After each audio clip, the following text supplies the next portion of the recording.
Hello everyone, welcome to my channel Meenakshi coaching centre. आज जो हम लोग पढ़ रहे हैं वो क्लास 8th का साइंस सब्जेक्ट का चैप्टर 1 है, जिसका नाम है crop production and management. What is crop? तो क्रॉप क्या होता है?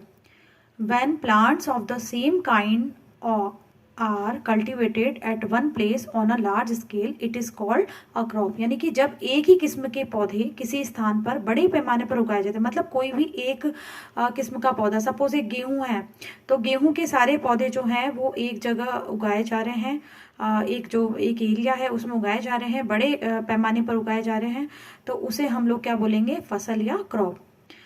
टू ब्रॉड क्रॉपिंग पैटर्न, ठीक है। तो जो क्रॉप का जो पैटर्न है, क्रॉप को हम कैसे उगाते हैं, वो जो पैटर्न है वो जो है बेसिकली वैसे तो 3 टाइप्स में डिवाइड है। आपकी बुक में 2 ही टाइप दे रखे हैं, रबी और खरीफ की, बट मैं थर्ड जो टाइप है जायद जो है वो भी मैं उसको इन्वॉल्व कर रही हूँ। देखो, पहला है रबी क्रॉप्स। रबी क्रॉप्स वो क्रॉप्स होती हैं जो कि विंटर सीजन में उगाई जाती है। विंटर सीजन में, यानी कि विंटर सीजन आपको पता है अक्टूबर टू मार्च में उगाई जाती है, ठीक है। और इसका अगर एग्जाम्पल देखा जाए तो वीट है, गेहूं है, चना, मटर, सरसों, अलसी, लिनसीड जिसे हम बोलते हैं, तो ये सभी रबी क्रॉप्स हैं जो अक्टूबर में उगाई जाती है और मार्च तक लगभग काट ली जाती है। और सेकेंड वन है खरीफ क्रॉप्स। खरीफ क्रॉप्स वो क्रॉप्स होती हैं जिन्हें हम वर्षा ऋतु या फिर जो रेनी सीजन जो होता है उसमें उगाया जाता है। जैसे जून में बोया जाता है और सितंबर तक लगभग काट लिया जाता है। जैसे कि इसके एग्जाम्पल जो है वो है पैडी, मेज, सोयाबीन है, ग्राउंडनट, मूंगफली वगैरह जो है, कॉटन है, तो ये सभी खरीफ क्रॉप्स हैं। थर्ड वन इज जायद क्रॉप्स। देखो, जायद क्रॉप्स जो होती है वो बेसिकली समर सीजन जो है वो गर्मियों में, जैसे मार्च से जून जो है उसमें उगाई जाती है, मार्च में उगाई जाती है, जून जो है उसमें काट ली जाती है।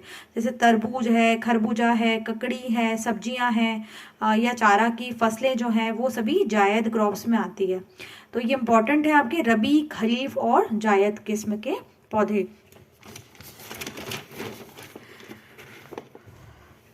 आगे हम लोग basic practices of crop production यानी कि जो कृषि पद्धतियां हैं, एग्रीकल्चर प्रैक्टिसेस हैं, उसमें बेसिक प्रैक्टिस क्या क्या रखनी चाहिए। कोई भी अगर हम प्लांट उगा रहे हैं, कोई भी क्रॉप्स वगैरह जो उगा रहे हैं, तो उसमें हमें क्या ध्यान रखना चाहिए, वो सारी एग्रीकल्चरल प्रैक्टिसेस में आती है, जिसमें हम लोग 7 स्टेप्स पढ़ेंगे। 7 स्टेप्स में पहला जो है वो है प्रिपरेशन ऑफ सॉइल, यानी मिट्टी तैयार करना, जिसे हम लोग हिंदी में जुताई भी बोलते हैं। दूसरा है सोइंग या बुआई। Third one is adding manure and fertiliser, जिसे खाद और उर्वरक देना भी बोलते हैं। Fourth one is irrigation, irrigation mean सिंचाई। And fifth one is protecting from weeds, यानी कि खरपतवार से सुरक्षा। सिक्स वन इज हार्वेस्टिंग यानी कटाई। 7th वन इज स्टोरेज या भंडारण। तो इन सबको 1 बाय 1 अपन पढ़ते हैं, और जिससे हम लोग सारी एग्रीकल्चरल प्रैक्टिसेस जो हैं, जब भी कभी क्रॉप्स हम लोग उगाते हैं तब ये सारी जो प्रैक्टिसेस है वो करनी पड़ती है। First one is preparation of soil, यानी मिट्टी तैयार करना, जिसे हम लोग हिंदी में जुताई भी बोलते हैं। देखो, मिट्टी तैयार करने का मतलब यह है मिट्टी को पलटना, पोला करना या मिट्टी को उलट पलट करना, ठीक है। One of the most important task in agriculture is to turn the soil and loosen it, है ना। Turn the soil and loosen मतलब उसको हल्का करना है ना।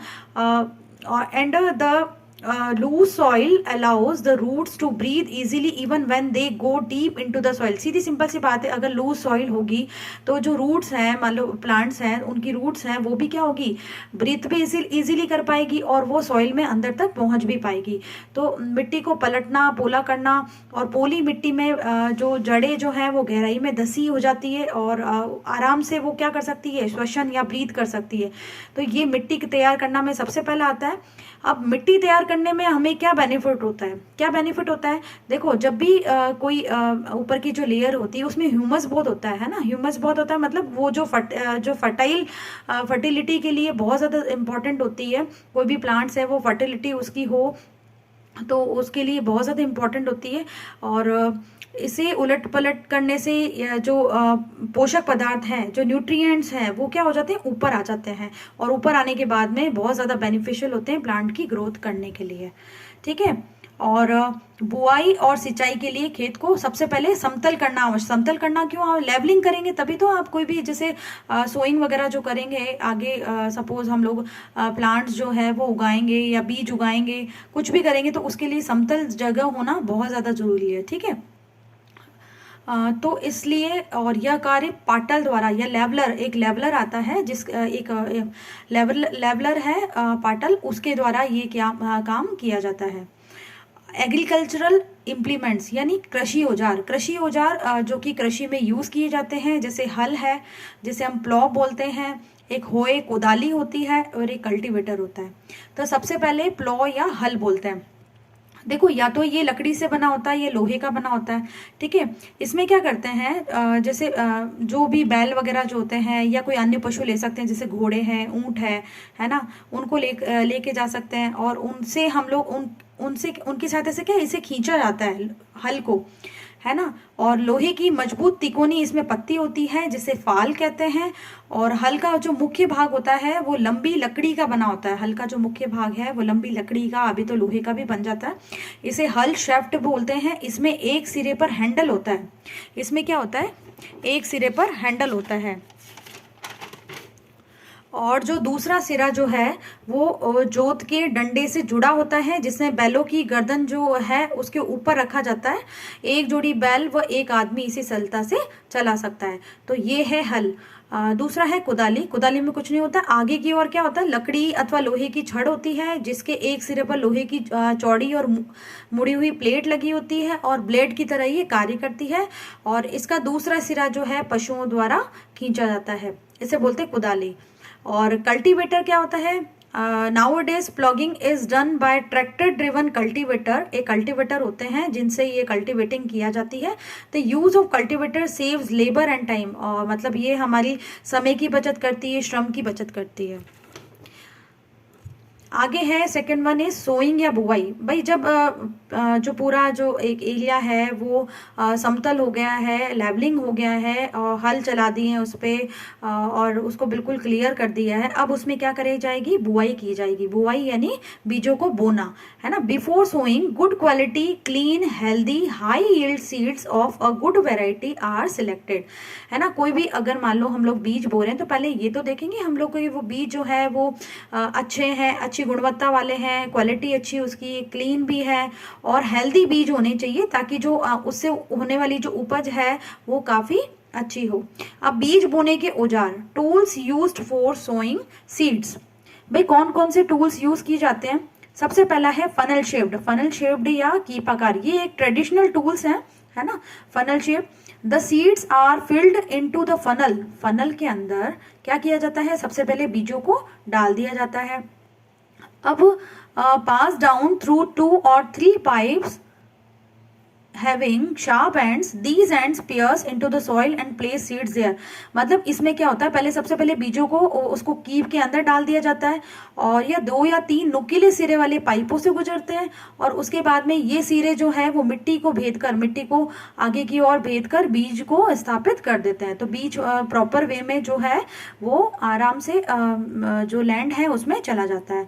Second one is seed drill. Seed drill क्या होता है, देखो आजकल के टाइम में बुआई के लिए ट्रैक्टर द्वारा संचालित सीड ड्रिल का यूज किया जाता है। जो ट्रैक्टर से हम लोग यूज किए जाते हैं सीड ड्रिल, उनको यूज किया जाता है।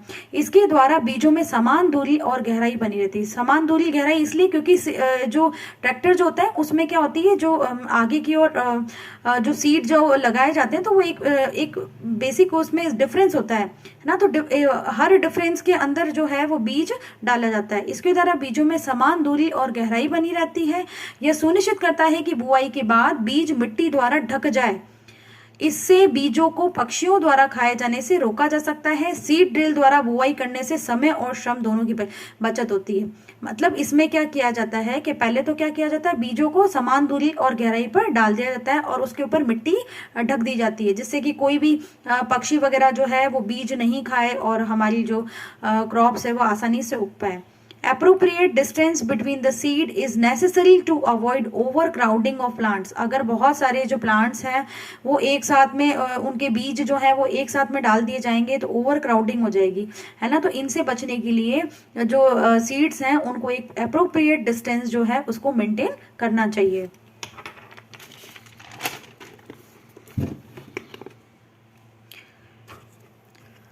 अब थर्ड वन जो है वो है एडिंग मैन्योर एंड फर्टिलाइजर। भाई जब आपने बीज बो दिए हैं, आगे आप क्या करेंगे, आगे आप कुछ उसमें खाद डालेंगे या उर्वरक डालेंगे। अब ये खाद और उर्वरक होता क्या है, देखो वे पदार्थ जिन्हें मिट्टी में पोषक स्तर बनाए रखने के लिए मिलाया जाता है। The substance which are added to the soil in the form of nutrients for the healthy growth of plants are called manure and fertiliser. Manure और फर्टिलाइजर उसी तरीके से जैसे पोषक पदार्थ हमें चाहिए होते हैं वैसे ही प्लांट को भी चाहिए होते हैं ग्रोथ करने के लिए। तो मैन्योर और फर्टिलाइजर इनमें क्या डिफरेंस है, मैन्योर जो है वो क्या होता है, एक ऑर्गेनिक सब्सटेंस होता है ना। और किससे बनाया जाता है, प्लांट से, एनिमल वेस्ट से, इनके डीकम्पोजिशन से मैन्योर बनाया जाता है और जनरली खेतों में तैयार किया जाता है, ठीक है। और जो फर्टिलाइजर जो होते हैं वो क्या होते हैं, केमिकली होते हैं और बड़े बड़े जो फैक्ट्रीज हैं उनमें ये तैयार किए जाते हैं और ये जो है विशेष पोषक से समृद्ध होते हैं और फैक्ट्रीज में इनका जो प्रोडक्शन है वो किया जाता है। जैसे यूरिया है, अमोनियम सल्फेट है, सुपर फास्फेट है, पोटाश है, एनपीके क्या होता है, नाइट्रोजन, फॉस्फोरस और पोटेशियम, ठीक है। तो मैन्योर जो है वो सिंपली खाद है और मैन्योर ज़्यादा बेनिफिशियल होती है क्योंकि वो नेचुरली प्रिपेयर की जाती है, ठीक है। और फर्टिलाइजर में बहुत सारे केमिकल्स यूज़ किए जाते हैं, हालांकि फर्टिलाइजर भी ठीक है बट फर्टिलाइजर का बहुत ज़्यादा यूज़ जो है वो नहीं करना चाहिए, वो एक सीमित मात्रा में यूज़ करना चाहिए उसका। और हम क्रॉप रोटेशन भी कर सकते हैं। क्रॉप रोटेशन मतलब क्या होता है, जैसे आपने एक कोई फसल उगाई, ठीक है, एक और उसके बाद में दूसरी फसल उगाई और फिर अगेन वो पहली वाली फसल उगा दी, तो एकांतर क्रम में यानी कि ऑल्टरनेटली जो है वो क्रॉप्स को आप उगा सकते हैं और ये इसे बोलते हैं हम क्रॉप रोटेशन, ठीक है। अब फोर्थ स्टेज जो है वो है इरिगेशन। इरिगेशन का मतलब होता है सिंचाई करना। भाई आपने बीज बो दिया, पहले समतल कर दिया उसको, ठीक है, फिर बीज बो दिया, बीज बोने के बाद में उसमें खाद डाल दी, उर्वरक डाल दिया आपने, इरिगेशन पानी भी तो दोगे, बिना पानी के कोई सीड जो है वो ग्रो थोड़ी करता है, नहीं करता है। तो इरिगेशन प्रोसेस में हम लोग क्या करते हैं, water is important for proper growth and development. The supply of water to crops at regular intervals is called irrigation. Irrigation का मतलब होता है सिंचाई, यानी कि एक समय समय पर उसे पानी देते रहना ही क्या कहलाता है, इरिगेशन, ठीक है।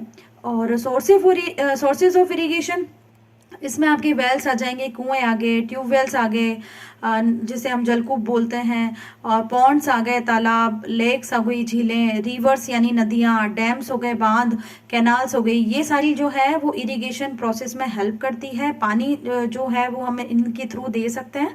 अब इसके अंदर भी ट्रेडिशनल मेथड और जो मॉडर्न मेथड है वो इसमें इरिगेशन में हेल्पफुल होते हैं।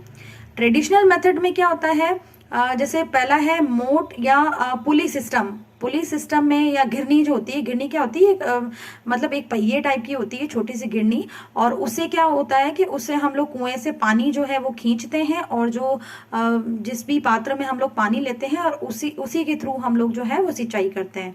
फिर है चेन पंप। चेन पंप क्या होता है, इसके अंदर चेन बंधी रहती है किसी के थ्रू और घिरनी के ऊपर ही रहती है और उससे जो पानी जो है वो आता रहता है और फिर आगे की ओर हम लोग उसको इरिगेट कर सकते हैं, ठीक है। ढेकली क्या होती है, इसमें जो पूरा एक घिरनी होती है और उसके पास में ही उसको एक किसी से बांध करके, जैसे किसी बड़े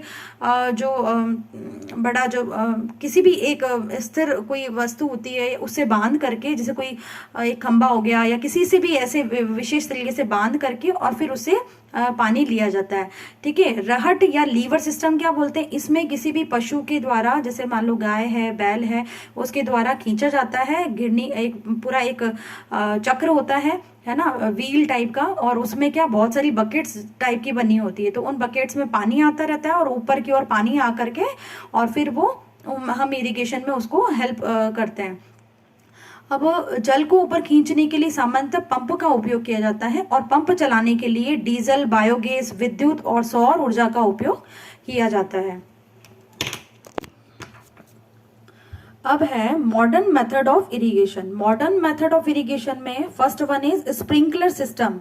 देखो स्प्रिंकल का मतलब ही क्या होता है, छिड़कना। छिड़कना क्या, it is more useful on the uneven land where sufficient water is not available। but uneven land जो होती है, जहाँ पे असमतल भूमि होती है, कहीं पे उबड़ खाबड़ होती है, उस वाली एरिया के अंदर ये जो इरिगेशन मेथड है, स्प्रिंकलर सिस्टम है, उसका यूज किया जाता है।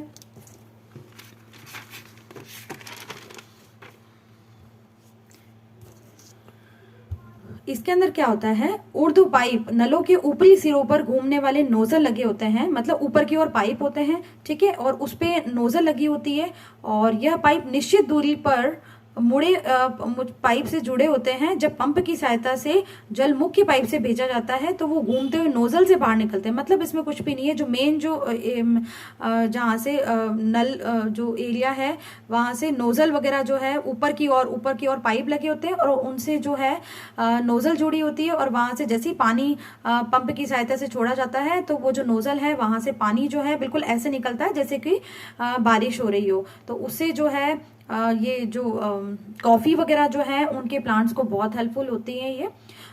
फिर है ड्रिप सिस्टम। ड्रिप का मतलब होता है बूंद बूंद सिंचाई। तो बूंद बूंद सिंचाई के अंदर बूंद बूंद करके सीधे पौधों की जड़ों में ये जो पानी है वो गिरता है, इसे ड्रिप सिस्टम भी बोलते हैं।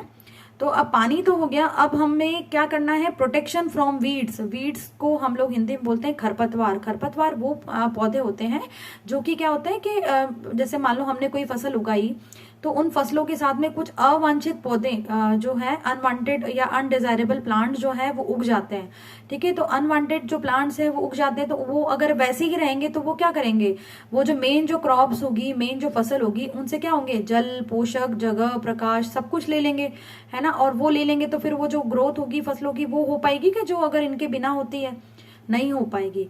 तो इसीलिए हम लोग क्या करेंगे, इनको खरपतवारों को, इनको जो वीड्स हैं इनको हटा लेंगे। और वीड्स को हटाने के लिए हम लोग क्या करेंगे, खरपतवार नाशी जिसे हम लोग वीडीसाइड बोलते हैं, जैसे मतलब 2,4-D है उसका यूज कर सकते हैं।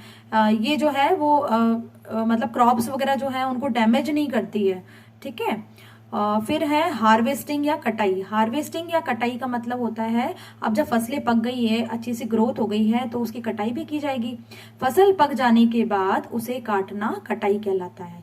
कटाई के दौरान या तो पौधे को खींच कर उखाड़ लेते हैं भाई, या तो डायरेक्टली खींच के उखाड़ लेते हैं, है ना, या फिर हम लोग क्या करते हैं मतलब उसके नीचे की ओर से उसे काट लेते हैं, ठीक है। और एक अनाज फसल को पकने में लगभग 3 से 4 महीने का समय लगता है। तो 3 से 4 महीने के अंदर जो है वो फसल जो है, अनाज फसल जैसे गेहूं वगैरह जो है ये अनाज फसल होती है, तो इनको उगने में, इनको पूरा परिपक्व होने में 3 से 4 महीने लगते हैं, और 3 से 4 महीने के बाद में ये पक जाती है और फिर इनकी कटाई की जाती है।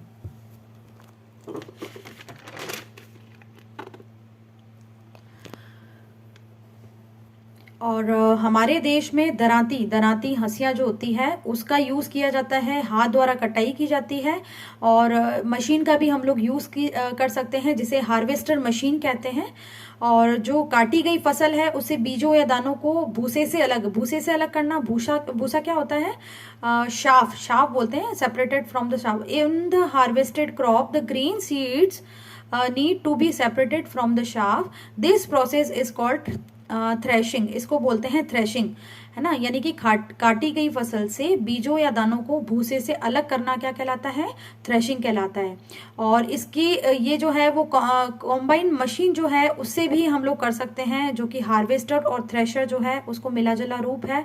हार्वेस्टिंग भी हो सकती है, उससे थ्रेशर भी हो सकता है, ठीक है। छोटे खेत वाले किसान अनाज के दानों को फटक कर या विनोइंग, जिसे फटक कर यानी कि जैसे मान लो बहुत बड़ा खेत नहीं है, बहुत बड़े किसान नहीं है, तो हम लोग छोटे खेत वाले किसान जो है वो क्या करते हैं, अनाज के दानों को फटक कर अलग कर लेते हैं, जिस प्रोसेस को हम लोग क्या बोलते हैं, विनोइंग बोलते हैं। फिर है स्टोरेज या भंडारण। Before storing harvested grains, the grains are properly dried in the sun to reduce the moisture in this process. This prevent attack by insects, है ना, पेस्ट, बैक्टीरिया, फंजाई, सीधी सिंपल सी बात है। जैसे हम लोग किसी चीज को स्टोर करते हैं तो हम लोग क्या करते हैं, धूप में सुखाते हैं। तो धूप में सुखाने से उसकी जो नमी है, उसका जो मॉइस्चर है वो अलग हो जाएगा, और जब मॉइस्चर अलग हो जाएगा तो उसमें जो बैक्टीरिया वगैरह, फंजाई वगैरह लगने वाले हैं वो नहीं लगेंगे, तो उससे इसकी प्रोटेक्शन हो जाएगी। अब केवल और केवल ऐसा तो नहीं है कि मतलब छोटे उसमें स्टोर करें, बड़े बड़े जो पात्र होते हैं, बड़े बड़े बीन्स होते हैं, उसमें हम लोग स्टोर कर सकते हैं। Farmers store grains in jute bags और metallic bins, however large scale storage of grains is done in silos and granaries to protect them from pest like rats and insect. यानी कि छोटे छोटे जो पात्र हैं उनमें हम स्टोर कर सकते हैं, जूट के बोरों में स्टोर कर सकते हैं, बड़े पात्रों में स्टोर कर सकते हैं, और साथ ही साथ में जो बड़े भंडार गृह होते हैं जिन्हें हम साइलो बोलते हैं, उसमें भी ये हम स्टोर करके रख सकते हैं, जिससे कि जो चूहे, कीट वगैरह जो होते हैं उनसे हमें इसको सुरक्षित रखा जा सके। तो ये जो 7 प्रैक्टिसेस हैं वो है एग्रीकल्चरल प्रैक्टिसेस। जब कभी भी हम क्रॉप्स लगाते हैं तो उन्हें लगाने के लिए इन सब बातों का ध्यान रखना चाहिए, तभी वो क्रॉप्स अच्छे से उग पाएगी। पशुओं को पालकर भी खाद्य पदार्थ प्राप्त किया जाता है, इसे पशुपालन या एनिमल हस्बेंड्री, मतलब कई जो पशु हैं उन्हें पालकर, जैसे मान लो हम लोग पालते हैं, जैसे मुर्गी पालन है या रेशम कीट पालन है या गाय को पालते हैं हम लोग, तो ये सभी क्या कहलाते हैं, पशुपालन या एनिमल हस्बेंड्री। ठीक है, तो अब हम लोग ये जो चैप्टर है उसे फिनिश कर दिए हैं, और अगर कोई भी क्वेरी है या आपको लग रहा है कि कोई भी सजेशन देना चाहते हैं तो प्लीज़ कमेंट बॉक्स में ज़रूर दीजिए, और मेरे चैनल को लाइक, सब्सक्राइब और शेयर कर दीजिए। Thank you so much.